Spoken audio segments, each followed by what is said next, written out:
தோழமைகளே, காஞ்சனா அன்பு செல்வம் நாவலுக்கு உங்களை அன்புடன் வரவேற்கிறேன். நான் உங்கள் காஞ்சனா அன்பு செல்வம். நீங்கள் இப்பொழுது கேட்கவிருப்பது என்னவளே காதல் என்பது. என்னவளே 15. மூளையை கசக்கி பிழிந்து யோசித்தாள். எவ்வளவு யோசித்தாலும் கேமராவின் பரிமாணம் இந்த கோணத்தில் இருந்ததாகத்தான் தோன்றியது. ஆனால் இப்பொழுது எங்கே சென்றது என்று அவள் எப்படி யோசித்தாலும் எந்த விடையும் கிடைக்கவில்லை. தினேஷ் அவளின் பேச்சை தட்டாது அந்த பகுதியில் இருந்த சுவரை முழுவதுமே ஆராய்ந்து விட்டான். ஆனால் கேமரா இருந்ததற்கான எந்த தடயமும் அங்கே இருக்கவே இல்லை. தன் தங்கை பார்த்ததை தான் கூறுகிறாள் என்று அவனால் உணர முடிந்திருந்தது. ஆனால் என்ன பயன்? அதற்கான ஆதாரம் இப்போது அவர்கள் இருவரிடையேயும் இல்லையே. ஓய்ந்து போய் சோர்ந்து சோஃபாவில் அமர்ந்தவள் சற்று நேரம் எடுத்துக்கொண்டாள். அது அவள் யோசிப்பதற்காகவா அல்லது வேறு ஏதாவது செயலாற்றுவதற்காகவா? என்ற பெருமூச்சை இழுத்து விட்டவள், அண்ணா, அப்பா கிட்ட சொல்லி வீடு ஃபுல்லாக செக் பண்ண சொல்லுங்க. கண்டிப்பாக அவன் நம்மளை கண்காணிச்சுட்டு தான் இருப்பான். நம்மளை பற்றி அவனுக்கு எல்லாமே தெரிஞ்சிருக்கு. கண்டிப்பாக அவனை கேமராவை ஃபிக்ஸ் பண்ணி இருப்பான் என்று அவள் கூறிக்கொண்டிருக்க, மருத்துவமனைக்கு கிளம்பி கொண்டிருந்தவன் அவள் பேசியது அனைத்தையுமே கேட்டுக்கொண்டே புன்னகை முகமாக தன் சட்டையை இன் செய்தவன் காலரை சரி செய்தபடியே ஃபோனை கையில் எடுத்தான். நீ இவ்வளவு புத்திசாலியா இருக்கக்கூடாது நிலா என்று நக்கலாக கூறியவன் சற்று நேரம் அவளையே ஆழ்ந்து பார்த்து கொண்டு நின்றிருந்தான். கொஞ்ச நேரத்தில் கடிகாரத்தை பார்த்தவன் நேரமாகிவிட்டதை உணர்ந்து கொண்டவன் ரெக்கார்டரை ஆன் செய்துவிட்டு மருத்துவமனைக்கு செல்ல ஆயத்தமானான். 3 நாள் விடுமுறை எடுத்திருந்தான் ஊருக்கு செல்வதற்காக என்று. அவனுக்கு ஒரு ஆபரேஷன் இருக்க அதை முடித்துவிட்டு மாலைதான் செல்வது என்று முடிவெடுத்திருந்தான். இங்கு இவளோ ஆழ்ந்து யோசித்து கொண்டே இருக்க சுற்றி அவர்கள் குடும்பத்தினர் நின்று இருந்தனர். அவள் கூறியதை அவர்களால் ஏற்றுக்கொள்ளவே முடியவில்லை. தங்கள் வீட்டிற்குள் வந்து ஒருவன் கேமராவை பொருத்திவிட்டு போயிருக்கிறான், அதுவும் தங்களுக்கு தெரியாமல். இத்தனை பேர் இருந்து என்ன பிரயோஜனம்? கேமரா டிடெக்டர் வைத்து அவர்கள் வீட்டையே அலசி ஆராய்ந்து கொண்டிருந்தனர்.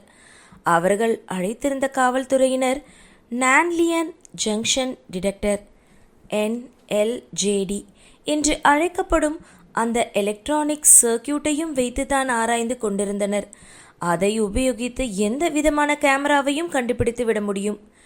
என்னதான் அவர்கள் சுற்றி ஆராய்ந்த போதும் அவர்களால் அதை கண்டறிய முடியவில்லை என்பதுதான் உண்மை.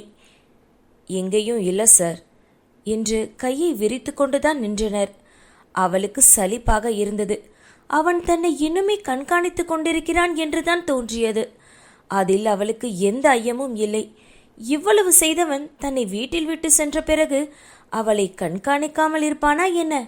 சுற்றியும் நின்றிருந்த காவல்துறையினரை பார்த்தாள். சோர்ந்து போய் அமர்ந்தாள். அவர்கள் குமரனிடம் சொல்லிவிட்டு கிளம்பினார்கள். என்ன குட்டிமா என்று ஆதரவாக அவளை தலையை வருடியபடி அவளின் அருகில் அமர்ந்தான் ஆகாஷ். இல்லைண்ணா, இன்னுமே அவன் என்னை பார்த்துக்கிட்டு இருக்கிற மாதிரி தான் எனக்கு உணர்வு தோணுது. கண்டிப்பாக அவன் நம்மளை கவனிச்சுட்டு தான் இருக்கான் என்று அவள் திடமாக கூற, போலீஸ் தான் செக் பண்ணி பார்த்துட்டு எதுவும் இல்லைன்னு சொல்லிட்டாங்களே குட்டிமா, இப்போ என்ன பண்ணுறது என்று அவன் தன் தங்கையை கேள்வி எழுப்ப, எனக்கு சொல்ல தெரியலண்ணா, ஆனால் அவன் என்னை பார்த்துக்கிட்டே தான் இருக்கான்னு எனக்கு உள்ளுணர்வு தோணுது. அவளையும் அவள் கூறும் வார்த்தைகளையும் அவர்கள் உதாசீனப்படுத்த நினைக்கவில்லை. ஆனால் எந்தவித தடயமும் கிடைக்காத போது அவர்களும் என்ன செய்வார்கள்? மருத்துவமனைக்கு சென்றவன் தன் வேலைகளை முடித்துவிட்டு தன்னறைக்கு வந்து அமர்ந்தான். ரெக்கார்டரை ஆன் செய்ய அவர்கள் பேசியது எல்லாத்தையும் ஃபாஸ்ட் மோட் வைத்து கேட்டவன் தனக்குள்ளாக சிரித்து கொண்டான். அதன் பிறகு கர்ப்பிணிகள் அவனை பார்ப்பதற்கு என்று காத்து கொண்டிருக்க அனைவரையும் பார்த்து கொண்டிருந்தவன் நடுநடுவே தன்னுடைய கைபேசியையும் ஆராய்ந்து கொண்டுதான் இருந்தான். அவள் கூறியதும் அவன் உதடுகள் இளநகையை புரிந்தது. உதடுகள் தன்னால் டெலிபதி என்று உதிர்த்துவிட்டு உதட்டை சுளித்தான் பிருத்திவிராஜ். அவன் அனைத்தையும் முடிக்கும் தருவாயில் அங்கே வெண்ணிலாவின் வீட்டில் போலீசாரும் ஆராய்ந்து முடித்திருந்தனர். ஆனால் அவர்களால் எதையும் கண்டுபிடிக்க முடியவில்லை. இவனும் இவை அனைத்தையும் சிரித்தபடியே மென்னகையுடன் பார்த்து கொண்டிருந்தான். அவளை வீட்டுக்கு அனுப்ப எப்போது முடிவெடுத்தானோ அப்பொழுதே வாசல் புறத்தில் இருந்த கேமராவை அவன் அகற்றி விட்டிருந்தான். அதைத்தான் அவன் வெண்ணிலாவின் அறையில் அன்று இரவே சென்று வைத்துவிட்டு வந்திருந்தான். அவள் அங்கே மருத்துவமனையில் இருக்கும்போது அவளுடைய அறையில் இருந்த கேமராவை உள்ளே சென்று சரியான இடத்தில் பொருத்தியும் இருந்தான். வரவேற்பறையில் இருக்கும் தொங்கும் விளக்கில் கேமராவை அவன் எப்பொழுதோ மாற்றி பொருத்தியிருந்தான். அதுதான் இப்பொழுது அவனுக்கு திரையில் அங்கு நடக்கும் விஷயங்களை காட்டிக் கொண்டிருந்தது. அவன் ஜப்பானிலிருந்து வரவைத்த மிகவும் விலை உயர்ந்த நுட்பமான கேமரா அது. பார்ப்பதற்கு மிகவும் சிறியது போல இருந்தாலும் அனைத்து ஒளி இரண்டையும் தெளிவாக காட்டும் வகையில் வடிவமைக்கப்பட்டிருந்தது. அது மட்டுமல்லாமல் அருகில் சென்றாலும் அல்லது தூரத்தில் இருந்தாலும் எந்த லைவ் டிடெக்டருக்கும் அதை சமிஞ்சை காட்டாது. மிக நுட்பமான கருவி அது. வெண்ணிலா காலையில் தினேஷிடம் சொல்லும் போதும் சரி, அதன் பிறகு போலீசார் வந்து ஒவ்வொரு மூளை முடுக்குகளையும் அலசி ஆராயும் போதும் சரி, எந்தவித பதட்டமும் எதிர்வினையும் இல்லாமல் அமைதியாக தன் கடமையை செய்து கொண்டிருந்தான் பிருத்திவிராஜ். அவளுக்கு ப்ரொஜெக்டர் மூலமாக அவர்கள் வீட்டில் இருப்பதை காட்ட நினைத்தவன் வாசல் புறமாக இருந்த கேமராவில் பதிவானவற்றை மட்டுமே அவளுக்கு காட்டினான். அதை அவன் மட்டுமே பார்ப்பதற்கு என்று வைத்திருந்தான். அவளின் புத்திசாலித்தனத்தை அவன் முன்பே கணித்திருந்தான். அதனால்தான் ஒன்றை மட்டும் அவளிடம் காட்டி மற்றொன்றை அவளிடமிருந்து மறைத்து இருந்தான். சீலிங்கில் இருக்கும் விளக்கிலேயே பொருத்தப்பட்டிருக்கும் இந்த கேமரா லைவ் டிடெக்டரில் படாமல் இருக்கும் என்பது அவனுக்கு நன்றாகவே தெரியும். அவள் அறையிலும் அப்படித்தான் செய்திருந்தான். முதல் நாள் அவள் அறையில் சாதாரணமாக பொருத்திவிட்டு வந்தவன் மருத்துவமனையில் இருக்கிறாள் என்பது தெரிந்தவுடன் அன்று இரவு அங்கேயே வேலை செய்வதாக பாசாங்கு காட்டிக்கொண்டு தன் வாகனத்தை எடுத்துக்கொண்டு அவளின் வீட்டிற்கு சென்றவன் அவளின் அறையின் உள்ளே நுழைந்து பொருத்தி இருந்தான். அதை பொருத்துவதற்கு அவன் மிகவும் சிரமப்பட்டான். அறையின் உள்ளே நுழைந்தவன் முதலில் உள்பக்கமாக தாளிட்டுவிட்டு யாருக்கும் சத்தம் கேட்காத வகையில் அங்கு இருந்த பொருட்களை உபயோகித்து அதை பொருத்தியிருந்தான். இதை எதையும் அறியாதவர்கள் எல்லா இடத்திலும் ஆராய்ந்தார்கள். ஆனால் அவர்களுக்கு கேமரா விளக்கில், அதுவும் மேல்தளத்தில் பொருத்தப்பட்டிருப்பது அறிய முடியாமல் போய்விட்டது. மீண்டும் எந்தவித ஆதாரமும் இல்லாமல் வெண்ணிலாவின் குடும்பம் தோல்வியை தழுவியது. வெண்ணிலா ஏதோ பிதற்றுகிறாள் என்றெல்லாம் அவர்கள் நினைக்கவில்லை. யாரோ மிகச்சரியாக தங்கள் குடும்பத்துடன் விளையாடுகிறார்கள் என்று மட்டும் அவர்களால் நன்றாக உணர முடிந்தது. சோர்ந்திருந்த தங்கையின் அருகில் அமர்ந்த ஆகாஷ் ஆதரவாக தோள் சாய்த்து கொண்டு, கவலைப்படாத, யோசிக்காத, நம்ம எப்படியும் கண்டுபிடிச்சிடலாம். நீ எதை பற்றியும் யோசிச்சு உன் உடம்ப மனசை எதையும் கெடுத்துக்காத, எங்களுக்கு அதுதான் ரொம்ப முக்கியம் என்று ஆதரவாக பேச, நான் சொல்றதெல்லாம் நீங்க நம்புறீங்க தானே அண்ணா என்று வெண்ணிலா நிமிர்ந்து அனைவரையும் சுற்றி தன் பார்வையை சுழல விட்டபடியே கேட்க, உன்னை நம்பாம வேற யாரை நம்ப போறோம் குட்டிமா என்று சரவணன் அவளின் மறுபுறம் அமர்ந்து அவள் கைகளை எடுத்து தன் கைகளுக்குள் புதைத்து கொண்டு பேசினான். ஆனா எந்த தடையும் கிடைக்கலையே அண்ணா, இனிமேல் என்ன பண்றது? அவ இன்னும் நம்மளை கண்காணிச்சுட்டு தான் இருப்பான் அண்ணா, அப்படியே விட்டுடுவான்னு எனக்கு தோணல என்று அவள் கூற வருவது அனைவருக்கும் நன்றாகவே புரிந்தது. இவ்வளவு பண்ணவன் கண்டிப்பா நம்மளை கண்காணிச்சுட்டு தான் இருக்கான்னு எனக்கும் தோணுதுச்சு தப்பா, ஆனா எந்த தடையும் கிடைக்கலையே என்று தினேஷும் தன் பங்கிற்கு குமரனை பார்த்து கேட்க, இங்க வீட்டுக்குள்ள யாரையும் அனாவசியமா வரவிடாதீங்க. தோட்ட வேலை செய்கிறவங்கள கூட வீட்டுக்குள்ள விட வேண்டாம். நம்ம வீட்டுக்கு வேலைக்குன்னு யார் வர்றாங்களோ அவங்கள எல்லாரையும் நிறுத்திடுங்க.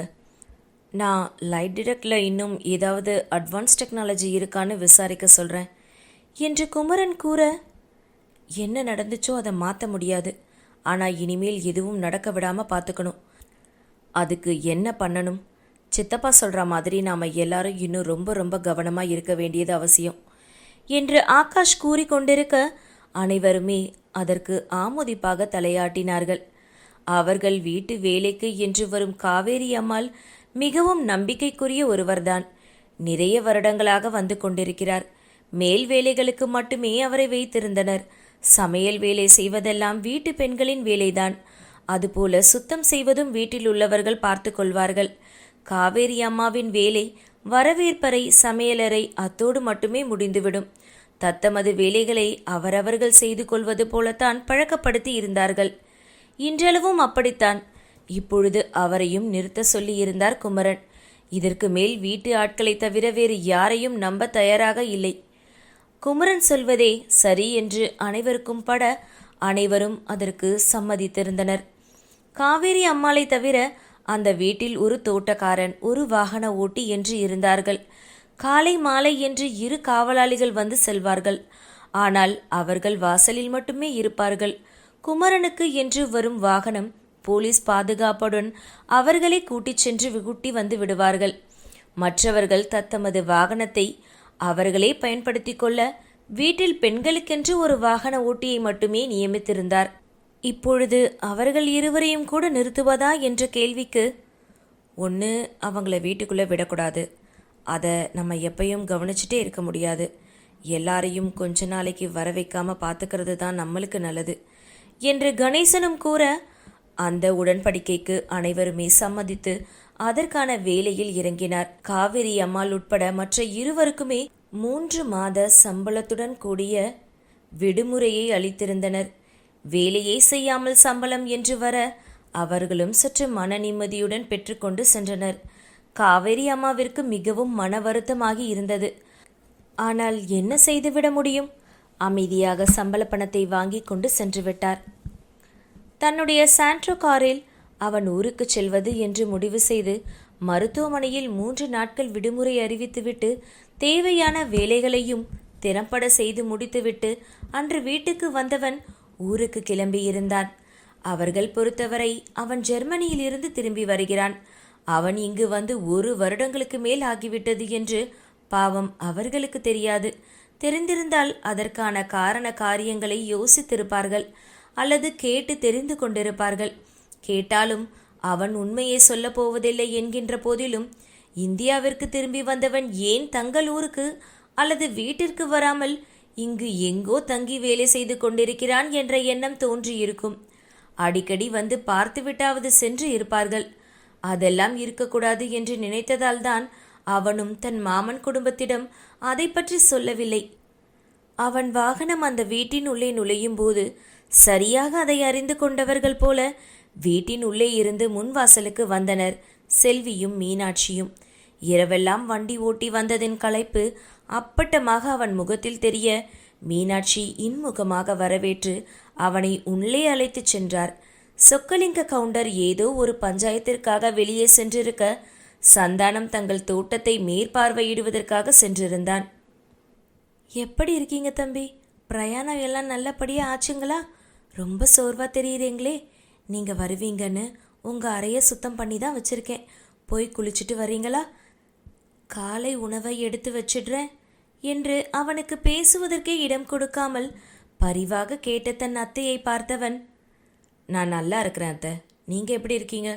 மாமா, சந்தானம் எல்லாரும் நல்லா இருக்காங்க தானே அத்தை என்று தன் அத்தையை பார்த்து கேட்டவன், செல்வி எப்படிமா இருக்க என்று கேட்டுக்கொண்டே தான் கொண்டு வந்த பையை அவன் வரவேற்பறையில் வைத்துவிட்டு அப்படியே சோஃபாவில் அமர்ந்தான். நல்லா இருக்கிறேங்க மாமா, நீங்கள் வருவீங்கன்னு அப்பாரு 2 நாள் எதிர்பார்த்துட்டு இருந்தாங்க. இப்போ தான் ஒரு பஞ்சாயத்துக்கு போயிருக்காரு. நான் அவருக்கு ஃபோனை போட்டு சொல்லிடுறேனுங்க என்று கூறிவிட்டு அங்கிருந்து அகன்று செல்ல போனவளை அவன் குரல் கொடுத்து நிறுத்தி இருந்தான்.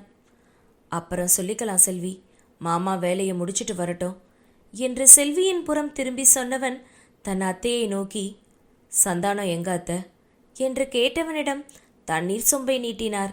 அவனும் அதை வாங்கி பருகியபடியே தன் அத்தை சொன்னதை கேட்டு கொண்டிருந்தான்.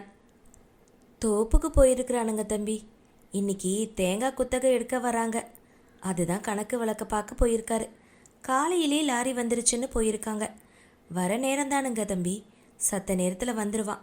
நீங்கள் குளிச்சுட்டு வாங்க, உணவு எடுத்து வைக்கிறேன் என்று மீனாட்சி கூற, தாத்தா எப்படி இருக்கிறார் அத்தை என்று கேட்டான் அவன். அவருக்கு தானுங்க மேலுக்கு சுகம் இல்லைங்களே, நீங்கள் சாப்பிட்டு அப்புறமா போய் பெரியவரை பாருங்க என்று அவர் கூற, சரி என்று அவன் தலையாட்டினான். செல்விக்கண்ணு, மாமாவோட அறையை கொஞ்சம் திறந்து விட்டு பையை எடுத்துட்டு போய் அவங்க அறையில வை என்று கூறும்போதே தோள்பையை எடுத்து அவன் தோளில் மாட்டியவன், நான் பார்த்துக்கிறேன் அத்தை, ஒரு பைதானே என்று கூறிவிட்டு செல்வியின் புறம் தலையாட்டிவிட்டு தன்னுடைய அறையை நோக்கி சென்றான். அவன் அறை சாதாரணமாக தாள் போட்டிருந்தது. நீண்ட நெடிய வருடங்களுக்கு பிறகு அவன் அவனுடைய அறையினுள்ளே நுழைகிறான். அந்த வீட்டிற்கு அவன் வந்ததிலிருந்து அதுதான் அவனுடைய அறை. அவனுக்கு என்ன வேண்டும் என்று அவன் கேட்காமலேயே அவனுடைய தாய்மாமன் பார்த்து பார்த்துதான் எல்லாவற்றையும் செய்திருந்தார். ஒரு முறை அறையை சுற்றி பார்த்தவன் கதவை சாத்திவிட்டு குளியலறை நோக்கி சென்றான். எப்பொழுதும் குளிர்ந்த நீரில் குளித்தே பழகியவன். ஜெர்மனியில் அக்குளிரில் கூட குளிர்ந்த நீரில்தான் குளிப்பான். பனி அதிகமாக இருக்கும் நேரங்களில் மட்டுமே வெதுவெதுப்பான தண்ணீரை எடுத்துக்கொள்வான். இப்பொழுதும் அவனுக்கு அந்த குளிர்ந்த நீரே போதுமானதாக இருக்க குளித்துவிட்டு உடையை மாற்றிக்கொண்டு அவன் வெளியே வரும்போது சந்தானம் அங்கே அவனை எதிர்நோக்கி நின்று இருக்க அவன் வந்ததும் எழுந்து வந்தவன் அவனை ஆற தழுவி கொண்டான். என்ன ராஜ், நம்ம ஊருக்கு வர்றதுக்கு உனக்கு இத்தனை நாள் ஆயிடுச்சுங்களா? அப்பாவும் அம்மாவும் உங்களை நினச்சி எவ்வளவு கவலைப்படுறாங்க தெரியுங்களா? அப்பா கிட்ட நானும் கேட்டுக்கிட்டே இருந்தேன், எப்போ தான் நம்ம ராஜ் ஊருக்கு வருவான்னு. உன்னை பார்த்ததில் ரொம்ப சந்தோஷம். அப்படியே இங்கே தங்கிப்பிடுங்க, நாமளே ஒரு மருத்துவமனையை கட்டிடலாம். அதை பார்த்துக்கிட்டு இங்கேயே எங்கள் கூட இருந்துடுங்க என்றவன் பேசிக்கொண்டே இருக்க முதலில் மேற்கத்திய பாணியில் ஆற தழுவி கொண்டவனை அதிர்ச்சியாக பார்த்தவன் பின் சுதாரித்து அவன் அன்பெனும் மழையில் நனைய துவங்கினான். பிறகு அவர்கள் இருவரும் ஏதேதோ பேசிக்கொண்டே உணவை முடிக்கும் தருவாயில் சொக்கலிங்க கவுண்டரும் வந்துவிட்டார். வாங்க தம்பி, எப்படி இருக்கீங்க? சாப்பிட்டீங்களா? தாத்தாவை பார்த்தீங்களா? உங்கள் பிரயாணம் எல்லாம் எப்படி இருந்தது? உடம்புக்கு ஒன்றும் இல்லைங்களே என்று அவரும் தன் பங்கிற்கு பிருத்திவிராஜை கேட்டுக்கொண்டே வந்தவர் அதன் பிறகு அவனை அழைத்து கொண்டு தன் தந்தையின் அறைக்கு சென்றார். அதே வீட்டில் அதே அறையில் திடகாத்திரமாக தன் மனைவியுடன் அமர்ந்திருந்த தன் தாத்தாவை பார்த்தவன் இன்று மனைவியும் இல்லாமல் தனியாக சுய நிதானம் இன்றி இருப்பதை பார்த்து கொண்டிருந்தவனுக்கு உள்ளம் பதற ஆரம்பித்தது. தான் ஒரு மருத்துவனாக இருந்தும் கூட தன் தாத்தாவின் உடல்நலத்தை பேணுவதற்கு தவறிவிட்டோமோ என்ற கழிவிரக்கம் தோன்ற வேக ஏட்டுக்கள் எடுத்துச் சென்றவன் கண்களை மூடி இருந்த அவரின் கைகளை பற்றியபடி அருகிலேயே சேரை இழுத்து போட்டு அமர்ந்தான். அம்மா அப்பாவுடன் அந்த வீட்டிற்கு வந்திருக்கும் போதும் சரி, தனியாக அவன் மட்டும் வரும்போதும் சரி, அவரின் பாசத்தில் எந்த பாகுபாடும் இருந்ததில்லை. ஆனால் இன்று அவர் தன்னையே தெரிந்து கொள்ளும் நிலையில் கூட இல்லை என்பதை அவன் மனம் இடித்துரைக்க சற்று கலங்கித்தான் போனான் பிருத்திவிராஜ். அவனை தாத்தாவின் அறைக்கு அழைத்துச் செல்லும் போதே பின்னோடு சந்தானம், செல்வி, மீனாட்சி என்று வந்துவிட சொக்கலிங்கம் மீனாட்சியை திரும்பி பார்த்தார். அந்த பாலை எடுத்துட்டு வாங்க, தம்பியை கொடுக்க சொல்லலாம் என்று கூறவும் வேகமாக சென்று சிறிய டம்ளரில் பாலும் அதை புகட்டுவதற்கு என்று ஸ்பூனையும் போட்டு எடுத்து வந்தார் மீனாட்சி. இது எதுக்கு என்று யோசனையுடன் அவன் பார்க்க, தவிச்சிட்டு இருக்கிறவங்களுக்கு பாலை கொடுக்கறது நம்ம ஊர் ஐதீகம் தம்பி என்று சொக்கலிங்கம் கூறினார். இது பாலை கொடுத்து கொள்வதற்கு சமம் என்று அவன் மனதில் தோன்றாமல் இல்லை. அவரையே யோசனையாக பார்த்து கொண்டிருந்தான். இவங்க எல்லாமே பாலை கொடுத்துட்டாங்க தம்பி, ஆனாலும் அப்பாரு இழுத்து பிடிச்சுக்கிட்டு நிற்கிறாரு. உனக்காக தான் காத்துட்டு இருக்காருன்னு மனசில் தோணுச்சு, அதுதான் வெரசா உங்களை வர சொன்னேன் என்று சொக்கலிங்கம் கூற இழுத்து கொண்டு அவர் உடல் உயிர் ஊசலாடுவதை விட இது சால சிறந்ததாகவே அவனுக்கும் தோன்றியது. கண்களை மூடி திறந்தான். ஏதோ புரிந்து கொண்டவனாய் தன் அத்தையின் கையில் இருந்த டம்ளரை வாங்கி அதிலிருந்த பாலை ஸ்பூன் மூலமாக எடுத்து தன் தாத்தாவிற்கு புகட்ட ஆரம்பித்தான். சந்தானம் அவனுக்கு உதவி செய்வது போல தன் தாத்தாவின் வாயை திறந்து பிடிக்க அவனும் சிறிது சிறிதாக புகட்ட ஆரம்பித்தான். அந்த தொண்டைக்குழியில் மெதுவாக ஏறி இறங்க பால் உள்ளே செல்வதை அனைவராலும் உணர முடிந்தது. மாலையிலும் அதுவே தொடர்ந்தது. அனைவருமே ஒருவர் பின் ஒருவராக பாலை அந்த பெரியவரின் வாயில் விட்டு சென்றனர்.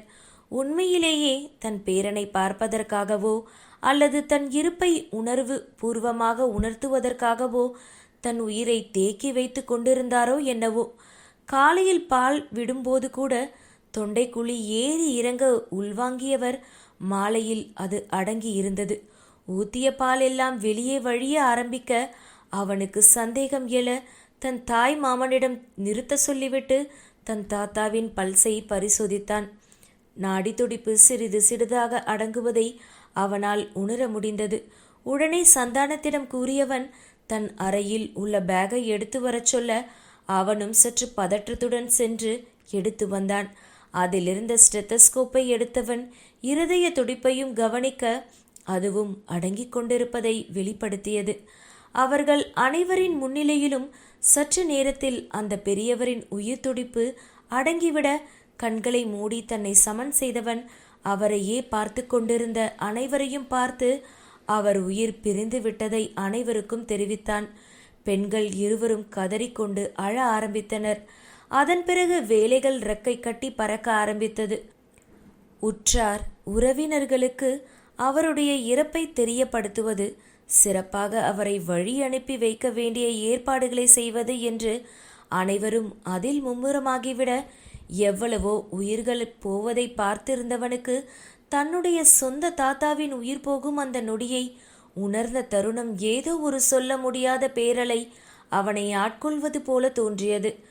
சடார் என்று தன் அன்னையை கடைசியாக பார்த்ததும் அவன் நினைவலைகளில் எழ அவனை அறியாமல் அவன் கண்கள் கலங்க ஆரம்பித்தது.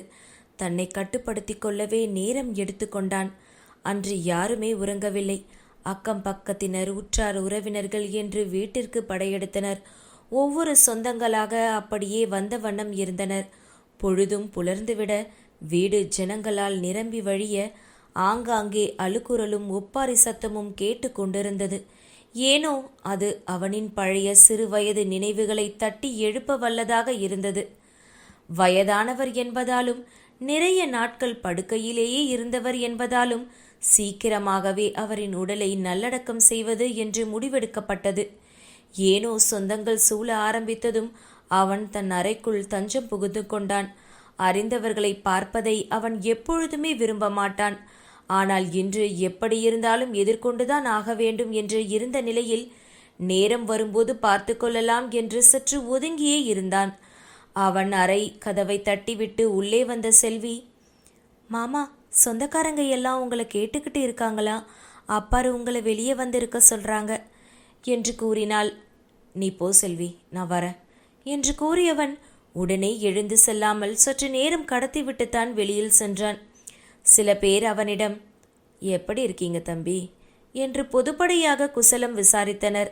மருத்துவம் படிச்சிருக்கீங்க, இங்க வந்து பார்க்கக்கூடாதா என்று அந்த நேரத்திலும் தங்களுக்கு தேவையானதை கேட்டுக்கொண்டு நின்றனர் சிலர். கடமைக்கு என்று சிலரிடம் அமைதி காத்தவன் சிலரிடம் பதில் உரைத்து கொண்டு நேரத்தை போக்கிக் கொண்டிருந்தான். அப்பொழுது எங்கிருந்தோ வந்த ஒரு கிழவி அவனை நெருங்கி வந்து, யாரு சாமி நீங்க என்று தன் வலது கையில் தன் நெற்றியை வைத்தபடி கண்களை கூர்ந்து கவனிப்பது போல பாவனை செய்தார். இந்த கிழவியா என்று சந்தானம் தன் மனதிற்குள் கேட்டுக்கொண்டிருக்கும் போது அருகில் அமர்ந்திருந்தவர், நம்ம அரசியோட புள்ளதான் என்று எடுத்து கொடுக்க, அரசியோட புள்ளையா என்று பெருமூச்சை எடுத்து விட்டவர், உங்க அம்மா செஞ்ச காரியத்துக்கு எல்லாரும் நாண்டுகிட்டு சாகத்தான் இருந்தோம். மகராசி, உன் பாட்டி அதை கேட்ட உடனே போட்டுன்னு போயிட்டா. இந்த ராசா உனக்காகத்தான் இத்தனை நாளாக உசுரை பிடிச்சி வச்சுக்கிட்டு காத்துக்கிட்டு கிடக்காரு போல. நீ வந்ததும் போயிட்டாரு என்று பேச அவனுக்கு கோபம் எல்லையை கடந்தது. இதற்காகத்தான் அவன் யாரையும் பார்க்க விரும்புவதில்லை. அவர் தவறு செய்தாரா இல்லையா என்று இவர்களுக்கு என்ன தெரியும்? அருகில் நின்று பார்த்தது போல கூறுவதும், தன் தாயை மட்டுமல்லாமல் குடும்ப அங்கத்தினர் அனைவரையும் பழித்து பேசுவதையும் இவர்கள் எப்பொழுது நிறுத்தப் போகிறார்கள் என்று கோபம் எழுந்தவுடனே அவர்களிடமிருந்து கையை உருவிக்கொண்டு தனது அறையை நோக்கி வேக ஏட்டுக்கள் எடுத்து வைத்து நடந்து சென்று விட்டான் ராஜ். ஏனுங்க பெருசு, உங்களுக்கு வாயை மூடிட்டு இருக்க தெரியாதுங்களா?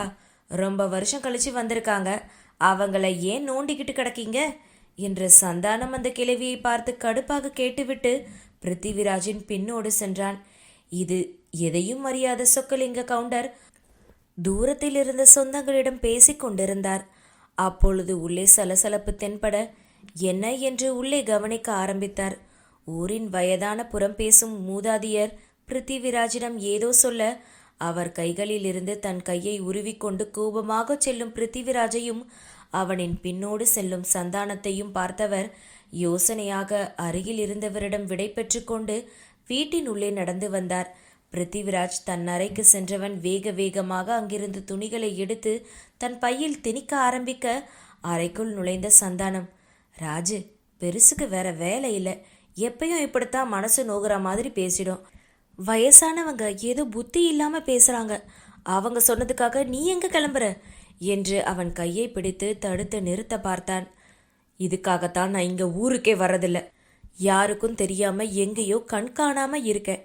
கையை விடு சந்தானம், நான் கிளம்புறேன். இதுக்கு மேல ஒரு நிமிஷம் கூட என்னால இங்க இருக்க முடியாது என்ற கோபத்தில் அவன் நரம்புகள் புடைக்க பேசிக்கொண்டிருந்தான். அவனை எப்படி தடுத்து நிறுத்துவது என்று தெரியாமல் ஒரு நிமிடம் திகைத்தவன் பின்பு, நம்ம தாத்தாவோட காரியம் எல்லாம் முடியட்டும்டா, அப்புறம் பேசிக்கலாம், வேணும்னு தான் அந்த கிழவி இப்படி பேசுது என்று பொறுமையாக அவனுக்கு விளக்க முற்பட, ஒருத்தவங்க இல்லை சந்தானம், இன்னும் இருக்கவங்க எல்லாம் புறம் பேசுவாங்கல்ல, என் முன்னாடி வந்த கேள்வி கேட்பாங்க, காலத்துக்கும் நான் இதுக்கு பதில் சொல்லிக்கிட்டே கிடக்கணும், நான் கிளம்புறேன் என்று பொறுமையவன் தன் பையை எடுத்து தோளில் மாட்டினான். சரியாக அந்த நேரத்தில் செல்வி மீனாட்சி அங்கே வந்துவிட சொக்கலிங்க கவுண்டரும் பதறியபடியே அறையினுள்ளே நுழைந்தார். யாரு என்ன சொன்னாங்க சந்தானம், எதுக்கு தம்பி கோவப்படுறா போல என்று சந்தானத்திடம் கேட்க, அந்த முட்டைக்கண்ணி அத்தாச்சி தான்ப்பா, வாய்க்கு வந்ததை உளறிட்டு இருந்தாங்க என்று அவன் கூற அவருக்கும் கோபம் எல்லையை கடந்தது. நான் பார்த்துக்கிறேன் தம்பி, தாத்தா காரியம் முடிஞ்ச பிறகு போகலாம் என்று அவரும் தன் பங்கிற்கு சமாதானப்படுத்த, அது எதையும் காதில் வாங்கும் நிலையில் அப்பொழுது அவன் இருந்திருக்கவில்லை. என்னவளே 16. சொக்கலிங்கம் சந்தானம் என்று மாறி மாறி அவனை சமாதானப்படுத்த முயற்சி செய்து கொண்டிருந்தார்கள். அவனும் வார்த்தைகளில் தாக்கத்தால் பாதிக்கப்பட்டவன், அதை எதையும் உணர்ந்து கொள்ளும் நிலையில் இல்லை.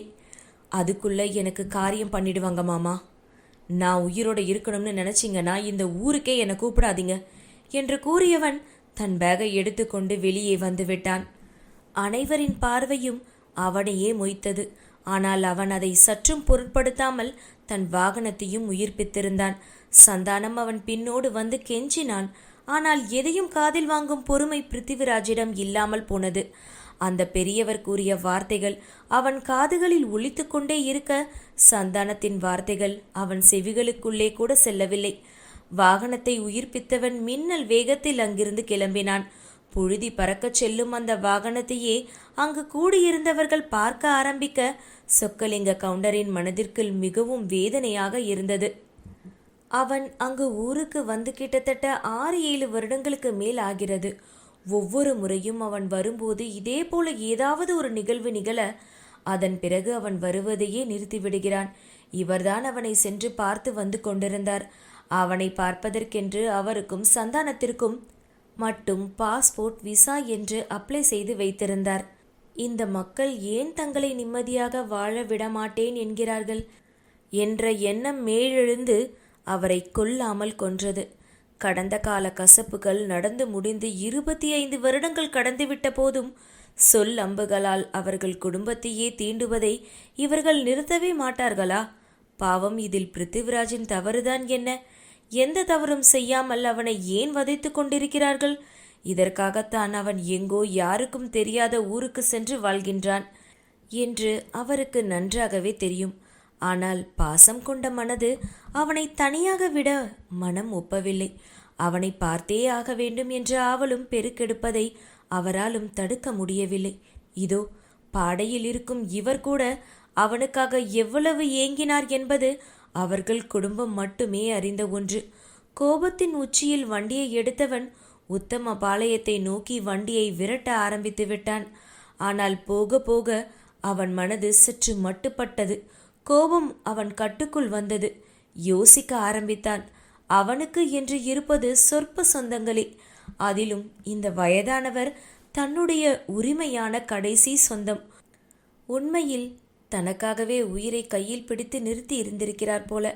அவன் வந்த அன்று மாலையில் உயிரை துறந்திருந்தார். அவருக்கு ஈம காரியங்கள் செய்யாமல் போக மனம் வரவில்லை அவனுக்கு. ஒரு ஓரமாக வண்டியை நிறுத்தியவன் ஸ்டியரிங்கில் தலையை வைத்து கண்ணை மூடினான். அவனின் தாயின் நினைவு அவனை ஆட்கொள்ள ஆரம்பித்தது. சொல்ல முடியாத கேவல் அவன் நெஞ்சிலிருந்து எழுந்து அவனை ஆழ்கடலில் மூழ்கடித்து அவனை உள்ளே இழுத்து செல்வது போல ஒரு மாயை தோன்ற சற்றென்று நிமிர்ந்து அமர்ந்தான். ஒரு முடிவெடுத்தவனாய் நேரத்தை பார்த்தவன் மீண்டும் வண்டியை திருப்பி தன்னுடைய தாத்தாவை நல்லடக்கம் செய்வதென்று குறித்து வைத்திருந்த இடுகாட்டிற்கு சென்றான். சரியாக அதே நேரத்தில்தான் அவரை கட்டையில் படுக்க வைத்துவிட்டு முகத்தை மூடிக்கொண்டிருந்தனர். அவனுடைய வாகனத்தை கண்டதும் ஒரு நிமிடம் நிறுத்தச் சொன்னார் சொக்கலிங்கம். தொங்கிய முகத்துடன் இறங்கி வந்தவன் மற்ற காரியங்களை சந்தானத்துடன் சேர்ந்து செய்தான். அவரை எரியூட்டியதும் அது அடங்கும் வரையில் அமைதியாக ஓரமாக நின்றிருந்தான். மற்றவர்கள் எல்லோரும் ஒரு இடத்தில் நின்று இருந்தார்கள். இவன் மட்டும் சற்று தனியாக நின்றிருந்தான். அதை கவனித்த சந்தானம் அவனுக்கு துணையாக அவனின் அருகில் சென்று நின்று கொண்டான். அவனும் அதை ஏற்றுக்கொண்டது போல அமைதியாக நின்றான். அனைத்தும் முடிந்து சாம்பலை எடுத்து சொக்கலிங்கத்தின் கையில் கொடுக்க அதை பெற்றுக்கொண்டவர் திரும்பி அவனை வீட்டுக்கு வரும்படி அழைத்தார். அவனோ அமைதியாக சென்று தன் வாகனத்தை எடுத்துக்கொண்டு தன்னுடைய வீட்டை நோக்கி பயணம் மேற்கொண்டான். அங்கிருந்து வீட்டுக்கு சென்றவனுக்கு மனம் ஏனோ ஒரு நிலையில் இல்லை. அவனின் தாயின் நினைவு, அதை சுற்றி நடந்த சம்பவங்கள் ஒன்றன் பின் ஒன்றாக வரிசை கட்டி அவனை படையெடுக்க அப்படியே சோர்ந்து கட்டிலில் விட்டத்தை பார்த்தபடி படுத்தவனின் நினைவலைகள் அவனின் வாழ்க்கையில் முன்னோக்கி எடுத்துச் சென்றது. அவனுக்கு 4 வயது இருக்கும். ஆரம்ப பள்ளியில் சேர்த்திருந்தார்கள். அவனுடைய தாய் அரசி காரில் ஏற்றுவதோடு சரி, டிரைவருடன் சென்றுவிட்டு மாலையில் டிரைவருடன் திரும்பி வருவான். ஆனால் அவன் வரும்போது வாசலிலேயே அவனுக்காக காத்து கொண்டிருப்பார் அவனுடைய தாய். அமுதவாணன் அரசி தம்பதியினருக்கு பிருத்திவிராஜ் ஒரே மகன். 4 வயதை தொட்டிருந்தவனை அந்த வருடம்தான் ஆரம்ப பள்ளியில் சேர்த்திருந்தனர். எல்லா குழந்தைகளைப் போல அவனும் பள்ளிக்கு செல்ல அழுது அடம் பிடித்தான். ஆனால் அவனுக்கு பொறுமையாக புரிய வைத்து அவனுடைய தாய் காரில் ஏற்றி விடுவார். அழுது கொண்டே பிரயாணம் செய்து நாட்களும் உண்டு. இது எல்லாம் அவன் நினைவலைகளில் பட்டும் படாமல் லேசாகத்தான் இருந்தது. ஆங்காங்கே இருந்த நினைவலைகளை சேர்த்து கோர்த்து அவன் ஒருங்கே இணைக்க வேண்டி இருந்தது. அவனின் தாயின் நினைவுகள் அப்படித்தான் அவன் நினைவலைகளில் ஆங்காங்கே இருந்தது. குழந்தையை போய் பள்ளிக்கு விட்டு வரேங்க என்று அவன் தாய் கெஞ்சியது, அதற்கு அவனுடைய தாத்தா கண்டித்தது என்று ஒரு சில சம்பவங்கள் மட்டுமே அவனுக்கு நீங்காத வடுக்களாக மனதில் நின்றிருந்தது. அதன் பிறகு ஒரு நாள் அவன் பள்ளியிலிருந்து வரும்போது வீடு சற்று பரபரப்பாக இருந்தது. அனைவரின் முகத்திலும் அவ்வளவு சந்தோஷம். ஆனால் அவனின் தாயின் முகத்தில் அதை அவனால் பார்க்க முடியவில்லை. ஏனோ மற்றவர்களின் சந்தோஷம் அவனையும் தொற்றிக்கொள்ள தன் தாயிடம் வந்து, அம்மா, என்னம்மா எல்லாரும் சந்தோஷமா இருக்காங்க, என்ன விஷயம் என்று கேட்டான். உங்க சித்தப்பாவுக்கு கல்யாணம் முடிவாகி இருக்குடா, அதுதான் என்று அவர் சோர்ந்த முகத்துடன் கூறினார். ஹை ஜாலி, சித்தப்பாவுக்கு கல்யாணமா என்று குதூகலித்தான் சிறியவன். அதை பார்த்து விரக்தியாக சிரித்தார் அரசி. அந்த வயதில் அந்த சிரிப்பிற்கான அர்த்தம் என்னவென்று அவனால் அறிந்து கொள்ள முடியவில்லை. அதன் பிறகு திருமண நாளும் வந்தது. புது உடைகளை உடுத்தி அங்கும் இங்கும் சுற்றி கொண்டிருந்த பிருத்திவிராஜிற்கு மிகுந்த சந்தோஷம். அது அந்த குழந்தைகளுக்கே உரிதான விழாக்களில் நிகழும் மனநிறைவு. ஆனால் அது அன்று இரவு மட்டுமே இருந்தது. அடுத்த நாள் மீண்டும் பரபரப்பாக ஆங்காங்கே சண்டை சச்சரவுகள் என்று நிகழ்ந்து கொண்டிருக்க தூக்க கலக்கத்தில் எழுந்து வந்தவனுக்கு சுற்றி என்ன நடக்கிறது என்று ஒன்றும் புரியவில்லை. தன் தாயை தேடினான். அவளின் கையில் வந்து தஞ்சம் புகுந்து கொண்டான். அவரும் தன் மகனை அப்படியே அள்ளி அணைத்தபடி நின்று கொண்டிருந்தார். சுற்றி நிகழ்ந்து கொண்டிருந்த ஒவ்வொன்றையும் பார்த்தவனுக்கு லேசாக பயம் ஏற்பட்டதோ என்னவோ. தன் தாயின் தோளிலேயே முகத்தை புதைத்து கொண்டான். அவரும் அதை உணர்ந்தோ என்னவோ அவனை அங்கிருந்து தூக்கிச் சென்று விட்டார். ஒன்றுமில்லை என்று அவனை சமாதானப்படுத்தினார். என்னதான் அங்கு சண்டை சச்சரவுகள் என்று மிகுந்து இருந்தாலும் சற்று நேரத்தில் திருமணமும் நடந்து முடிந்தது. அவனுடைய சித்தி ஏதோ பதட்டத்தில் அமர்ந்திருப்பது போலவே தோன்றியது. தன்னை போல அவரும் பயப்படுகிறார் போல என்று எண்ணிக்கொண்டான். வீட்டின் சூழல் கொஞ்சம் கொஞ்சமாக மாற ஆரம்பித்தது. ஏனோ புதிதாக வந்திருந்த சித்தியை அவனுக்கு மிகவும் பிடித்திருந்தது. அந்த பெண்ணும் அவனிடம் அன்பாகவே பழகினாள். ஆனால் சித்தப்பா வந்து விட்டார் என்றால் அவள் முகத்தில் பயப்பந்து உருள ஆரம்பித்துவிடும். தன்னைப் போலவே இவரும் தன் சித்தப்பாவிற்கு பயப்படுவார் போல என்று எண்ணிக்கொண்டவன் யாரும் இல்லாத நேரத்தில் அதை வாய்விட்டே கேட்டிருந்தான். சித்தி, உங்களுக்கும் சித்தப்பானா பயமா? உங்களையும் அவர் அடிப்பாரா என்று அவன் கேட்ட கேள்விக்கு அவளிடமும் அதே விரக்தி புன்னகை. அது என்னவென்று அவனால் புரிந்து கொள்ளும் வயது அவனுக்கு இல்லை என்றாலும் தன் தாயைப் போலவே புரியாத ஒரு சிரிப்பை சிரிக்கிறார் என்று மட்டும் என்ன தோன்றியது அவனுக்கு. நாட்கள் அதன் போக்கில் கடந்து சென்றது. ஒரு நாள் இரவு அவன் ஏதோ பெரிய சத்தத்தை கேட்டு எழுந்து வந்து தன் அறையை விட்டு எட்டி பார்த்தான். அவனுடைய சித்தப்பா கதிரேசன் அவனுடைய சித்தி பூங்கொடியை அடித்து கொண்டிருந்தார். பயந்தவன் நடுக்கத்துடன் எப்பொழுதும் போல இப்பொழுதும் அவன் தாயை தேடினான். ஏனோ அவன் கண்களுக்கு அவர் புலப்படவே இல்லை. அவனுக்கு தன் தந்தையிடம் செல்லவும் பயமாக இருந்தது. பாட்டியை கண்டால் இன்னும் பயப்படுவான். சித்தியை பார்க்க அவனுக்கு பாவமாக இருந்தது. ஆனால் சுற்றியிருந்த யாரும் அதை தடுக்க நினைக்கவில்லை. இவன் பயத்தில் தன்னறைக்குள் ஓடிச் சென்று கட்டிலில் முகம் புதைத்து காதை பொத்தி கொண்டு பெட்ஷீட்டை முழுவதுமாக போர்த்தி கொண்டு அப்படியே படுத்து விட்டான். அந்த செயலில் அவனுக்கு அந்த சண்டைகள் சற்று கம்மியாக கேட்டது போல.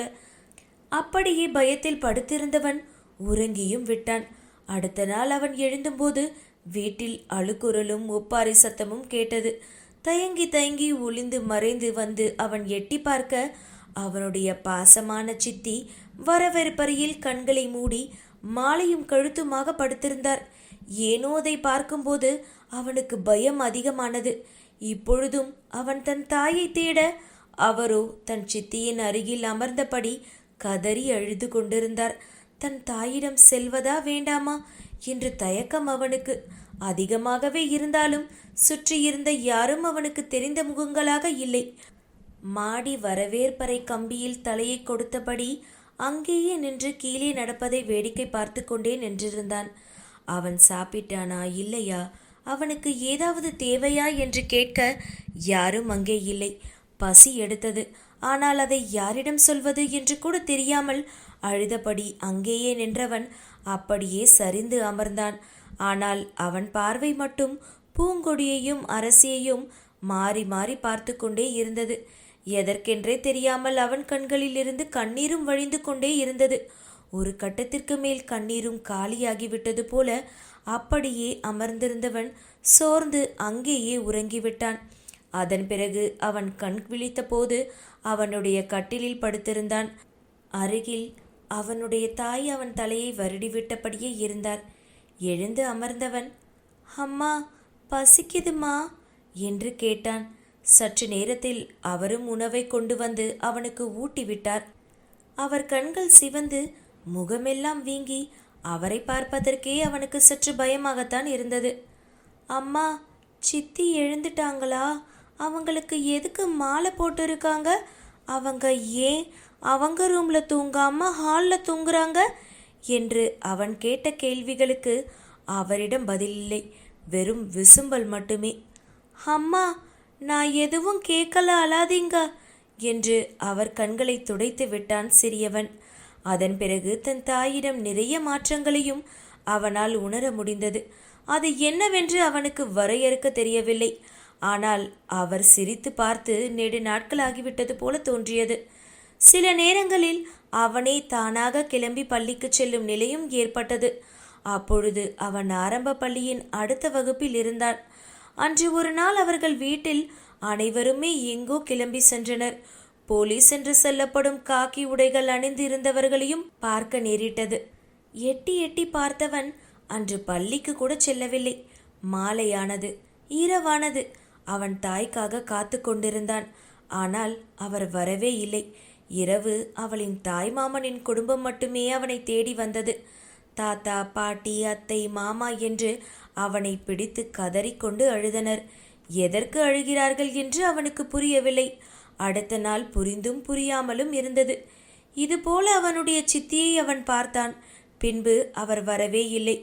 இப்பொழுது தன் தாயை நின்று பார்த்தவன் ஓடிச் சென்று தன் தாயை எழுப்ப முயன்றான். அவர் மீது போடப்பட்டிருந்த மாலைகளை அவனால் எடுக்க முடியாத பட்சத்திலும் இழுத்து கீழே தள்ளினான். அவனை பிடித்து கொண்டு சொக்கலிங்கம் அழுதபடி பிதற்ற ஆரம்பித்தார். அப்பொழுதுதான் கவனித்தான், சற்று தள்ளி அவன் பாட்டி என்று கூறப்படும் பூலோகத்தின் உடலும் அதே போல படுக்க வைக்கப்பட்டிருந்தது. அவரின் கழுத்திலும் மாலைகள். ஆனால் அவருக்காக யாரும் அழுவது போல தோன்றவில்லை. அன்று இரவே தன் தாய்மாமனின் குடும்பத்தோடு அவர்கள் ஊருக்கு ஒரு பிரயாணம். அதன் பிறகு அவனது வீடு அது என்று ஆனது. தாத்தா, பாட்டி, அத்தை, மாமா, சந்தானம் என்று யாரும் எந்த பாகுபாடும் அவனிடம் காட்டவில்லை. அன்பாகவே பழகினார்கள். அந்த வீட்டில் ஒருவனாக அவனை கருதினார்கள். அவனுக்கு என்ன தேவை என்று பார்த்து பார்த்து செய்தார்கள். ஆனால் அவனுக்கு தேவை அவனுடைய தாய். அதை அவர்களால் கொடுக்கவே முடியவில்லை.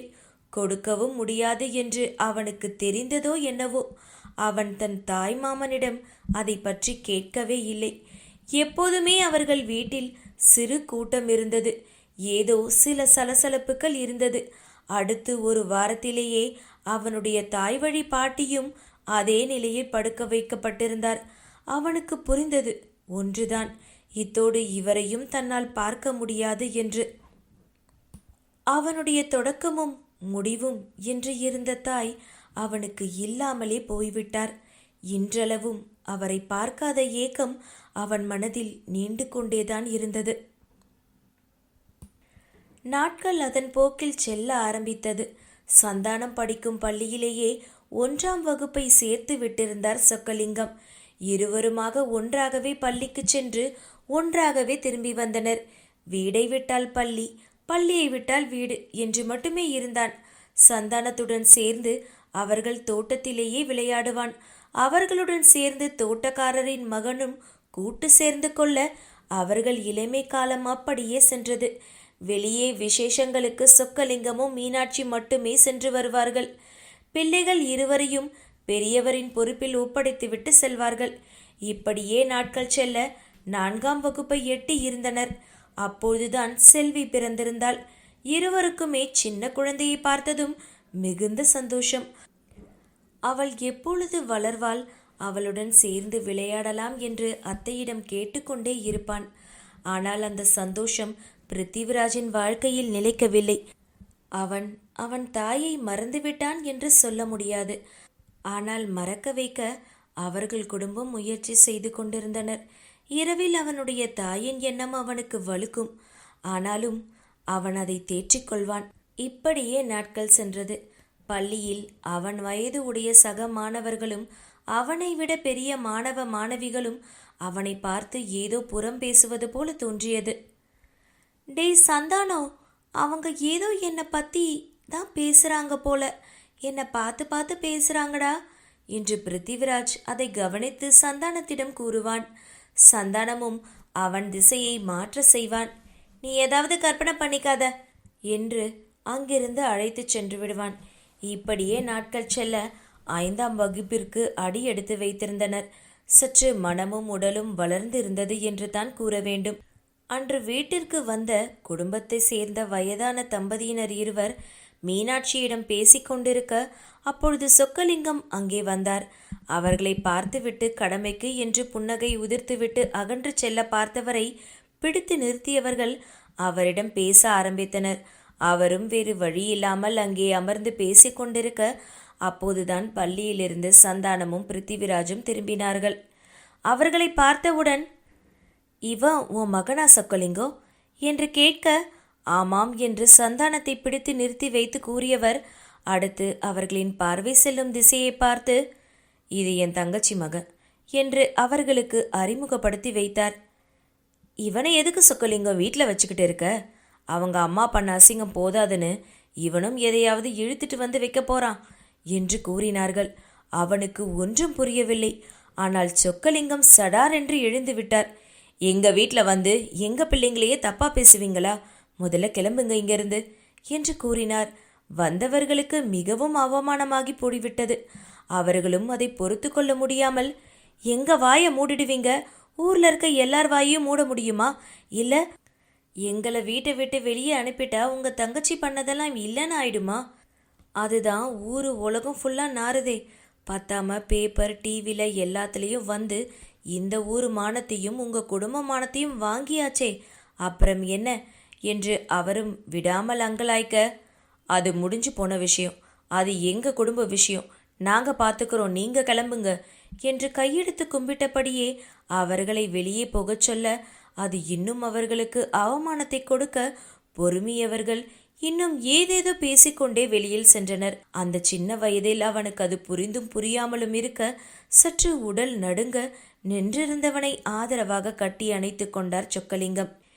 நீங்க ஒன்றும் கவலைப்படாதீங்க தம்பி, அவங்க ஏதோ உளறிட்டு போறாங்க என்று பேசியபடியே மீனாட்சிக்கு கண் காட்ட அவரும் அவனை அழைத்து கொண்டு உள்ளே சென்றவர் அவனிடம் ஏதேதோ பேசி அவனை சமாதானப்படுத்தினார்.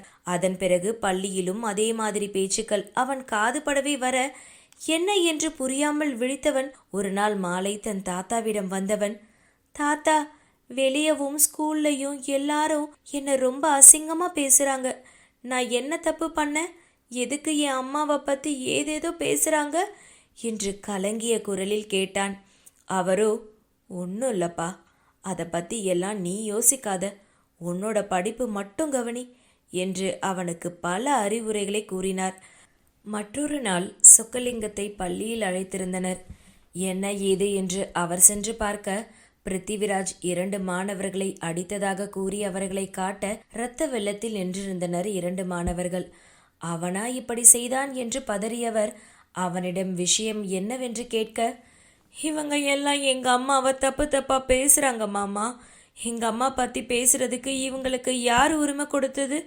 நானும் பொறுமையாக எங்கள் அம்மாவை பற்றி பேசாதீங்கன்னு சொல்லிக்கிட்டே இருந்தேன், ஆனால் இவங்க கேட்கவே இல்லை மாமா, அதை கோபத்தில் அடிச்சிட்டேன், ஆனால் மன்னிப்பு கேட்டேன் மாமா என்று நின்றவனை பரிதாபமாக அணைத்து கொண்டார்.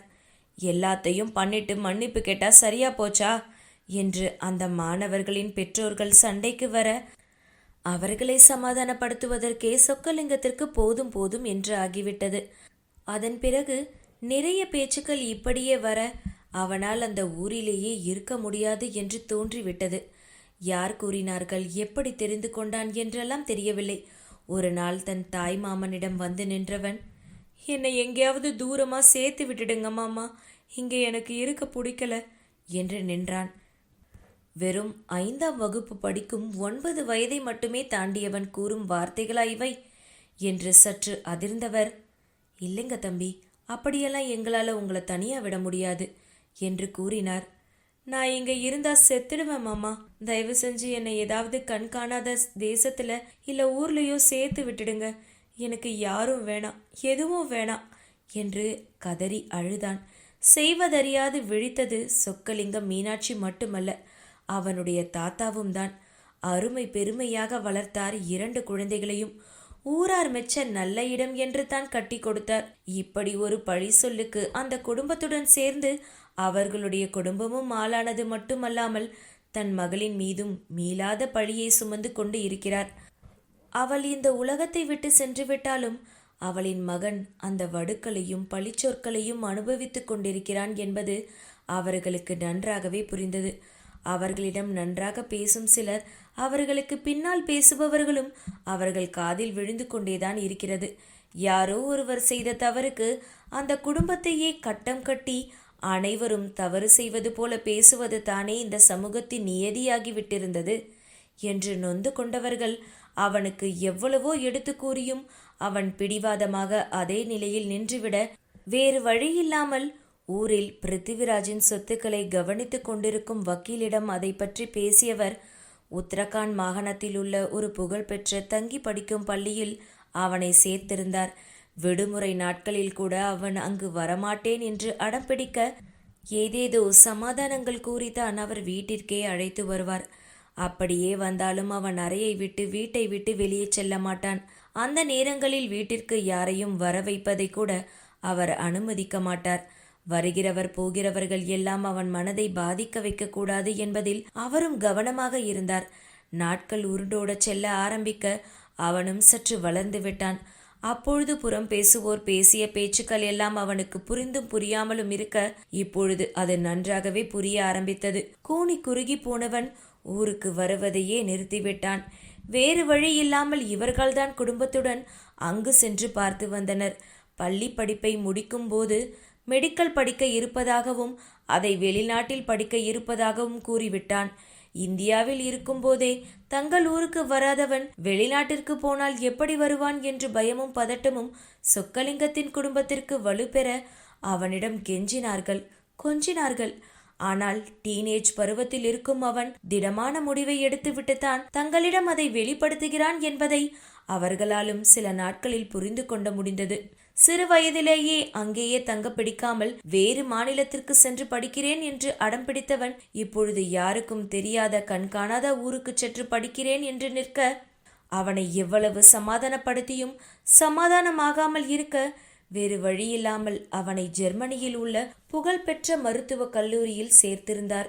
அவன் ஜெர்மனிக்கு சென்ற நேரம் சிறைச்சாலையில் அவனுக்கு தந்தை வழி தாத்தா இறந்து விட்டதாக விஷயம் வர அவன் சென்று பார்க்க கூட இல்லை. சிறு வயதிலிருந்தே அவர்களின் மீது நல்ல அபிப்பிராயம் அவனுக்கு எப்பொழுதுமே இருந்ததில்லை. அவர்களை பார்க்க வேண்டும் என்று தோன்றவும் இல்லை. தன் தந்தையின் குடும்பமே சிறைச்சாலையில் இருப்பதை விவரம் தெரிந்த வயதில்தான் அவன் அறிந்து கொண்டான். அதுவே அவனுக்கு மிகவும் அவமானமாக இருந்தது. அதன் பிறகு அவன் இந்தியாவிற்கு வருவதையே முற்றிலுமாக தவிர்த்து விட்டான். 2ஆம் வருடம் படிக்கும்போது ஒரு முறை அவரே சென்று வேண்டி அழைத்து வந்தார். அப்பொழுதும் மனக்கசப்பான சம்பவங்கள் நிகழ அதன் பிறகு அவன் இந்தியாவிற்கு வந்ததே தன் தாத்தாவின் உடல்நிலைக்காகத்தான் என்று சொக்கலிங்கம் நினைத்து கொண்டிருக்க, அவன் அதற்கு 2 வருடங்களுக்கு முன்பாகவே இந்தியா வந்து சென்றவன் அதன் பிறகு இந்தியாவிற்கே வந்து இங்கேயே மருத்துவம் பார்ப்பது எல்லாம் அவருக்கு தெரிந்திருக்க நியாயமில்லை. திட்டமிட்டு அதை மறைத்திருந்தான் பிருத்திவிராஜ். தன்னுடைய செயல்கள் எந்த விதத்திலும் அவர்களையும் அவர்கள் குடும்பத்தையும் பாதிக்கப்பட விடக்கூடாது என்பதில் அவன் திடமாக இருந்தான். அவர்கள் பேசினால் கூட ஜெர்மனியில் இருந்து பேசுவது போலவே அவர்களிடம் பாசாங்கு செய்துவிட்டு நல்ல பிள்ளை போல நலம் விசாரித்துவிட்டு இங்கே அவன் பழிவாங்கும் படலத்தை தொடங்கியிருந்தான். அது தன் தாய் மாமனின் குடும்பத்திற்கு தெரியவே கூடாது என்று நினைத்தான். அப்படியே தெரிந்தால் அவர் அதை செய்யவே விடமாட்டார் என்று அவனுக்கு நன்றாக தெரியும். தன் தந்தையின் குடும்பம் ஒரு கொலை குற்றவாளியாக ஜெயிலில் இருப்பவர்கள் என்று பறைசாற்றிக் கொள்ள யாருக்குத்தான் பிடிக்கும்? 2 வருடங்களுக்கு முன்பு அவனின் வக்கீலிடம் இருந்து அவனுக்கு அலைபேசி வர சலிப்பாக அதை ஏற்றவன் காதிற்கு கொடுத்தான். அவனின் தந்தை உடல் நலக்குறைவால் சிறைச்சாலையில் இறந்து விட்டதாகவும் அவருடைய உடலையும் உடைமைகளையும் பெறுவதற்காக இந்தியா வருமாறு அவர் அழைத்திருக்க அதை நிராகரித்து விட்டான். ஆனால் மனம் கேட்காமல் 2 நாள் கடந்து அவன் இந்தியா வந்து சேர்ந்தபோது அவர் உடல் ஏற்கனவே தகனம் பண்ணப்பட்டிருந்தது. அந்த இடத்தை தெரிந்து கொண்டு அமைதியாக அங்கே சென்று நின்றவன் கண்களிலிருந்து கண்ணீர் கூட வரவில்லை. அவனிடம் அவனின் தந்தையின் உடைமைகளை என்று ஒப்படைக்கப்பட்டதை அப்படியே எடுத்து வந்து பாழடைந்து இருந்த அவர்களின் பூர்வீக வீட்டில் போட்டவன் அதன் பிறகு ஜெர்மனிக்கு திரும்பியிருந்தான். இதன் பிறகு எதற்காகவும் இந்தியா வரக்கூடாது என்று எண்ணிக்கொண்டிருந்தவனை வர வைத்திருந்தான் கதிரேசன். அதுவும் ஏதேதோ காரணங்களை சொல்லி. வந்தவனுக்கு அதிர்ச்சிக்கு மேல் அதிர்ச்சிதான் காத்திருந்தது. கதிரேசன் என்ன சொன்னான், இவன் என்ன புரிந்து கொண்டான் என்றெல்லாம் இல்லை. அவனின் எண்ணத்தில் ஊசியை ஏற்றுவது போல குமரனின் குடும்பத்தை பற்றி சித்தரித்து அவர்களின் பழிவாங்கும் படலத்திற்கு கதிரேசனே விதையை விதைத்திருந்தான். முதலில் அது தவறு என்று அவன் ஒதுங்கிச் செல்ல பார்க்க, புதைத்த அந்த விதை நீரூற்றி அதை செழுமையாக வளர வைத்து அதற்கான பலனையும் கொடுக்க வைத்திருந்தான் கதிரேசன். ஆனால் அந்த மரத்திலிருந்து உபயோகமான உண்ணுவதற்கான பழங்கள் கிடைக்காமல் உபயோகமில்லாத கடற்கரை ஆப்பிள் என்று அழைக்கப்படும் உலகின் மிக நச்சுத்தன்மையான பழமாக உருவாகி இருந்ததுதான் காலத்தின் கொடுமையாக மாறியிருந்தது. சிறிய ஆப்பிள் மரணம் உலகில் உள்ள மிக நச்சுத்தன்மையுள்ள மரங்களில் ஒன்றாகும். இதில் ஏராளமான நச்சுக்கள் உள்ளன. மரத்தின் பட்டை, இலைகள் மற்றும் பழங்கள் அனைத்துமே நச்சுத்தன்மை உடையது. இது கடற்கரை ஆப்பிள் என்று அழைக்கப்படும்.